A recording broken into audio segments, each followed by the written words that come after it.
देखो, आज मराठा समाज के लिए एक बहुत खुशी का दिन है। पिछले कई सालों से उनकी मांग थी कि मराठा समाज को आरक्षण मिले और आज ये सरकार ने निर्णय लिया है मराठा समाज को 10% आरक्षण देने का। और निश्चित रूप से ये मराठा समाज सोशली और एजुकेशनली बैकवर्ड है।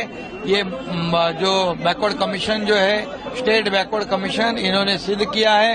ये बहुत ही एक्सटेंसिव और डिटेल में डेटा, एम्पिरिकल डेटा कलेक्ट हुआ है और 2.5 करोड़ से ज्यादा लोगों के पास से ये डेटा कलेक्ट किया है।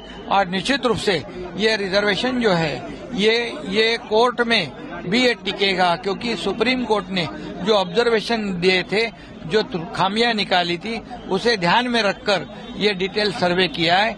इसलिए निश्चित रूप से कोर्ट भी ये सहानुभूति पूर्वक विचार करेगा, क्योंकि ये मराठा समाज के कई लोग आत्महत्या कर रहे हैं, कई लोगों ने आत्महत्या की हुई है। और इसलिए ये एक बहुत ही एक्स्ट्राऑर्डिनरी सर्कमस्टेंस, एक्सेप्शनल सर्कमस्टेंस, ऐसी परिस्थिति निर्माण हुई थी। ऐसे समय में सरकार ने ये उचित निर्णय लिया हुआ है। ओबीसी समाज को कोई भी बाधा नहीं पहुंचाते हुए, अन्य समाज के ऊपर अन्याय नहीं करते हुए ये मराठा रिजर्वेशन देने का निर्णय, बहुत बड़ा निर्णय सरकार ने लिया हुआ है। मुख्यमंत्री आप बन गए हैं, जिन्हें दोनों हाउसेस में जो है, उसके बाद आप अगर सुप्रीम कोर्ट में पास हो जाता है, इतनी अच्छी बात भी आपके लिए ये एक मत से पारित हुआ है।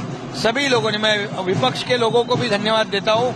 मेरे दोनों उप मुख्यमंत्री देवेंद्र जी और अजीत दादा पवार और मेरे पूरे मंत्रिमंडल के सहयोगी और हमारे सब विधायक, पूरे के पूरे सभी लोगों को मैं धन्यवाद देता हूँ। विपक्ष को फिर एक बार धन्यवाद देता हूँ।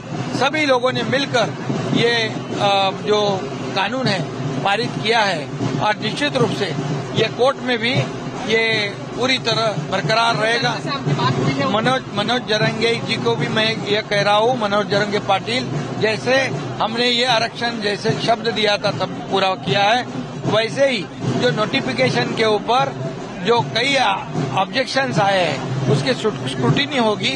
उसके बाद निश्चित रूप से पूरी प्रक्रिया होने के बाद वो नोटिफिकेशन भी सरकार के नोटिफिकेशन के ऊपर सरकार उचित निर्णय लेगा।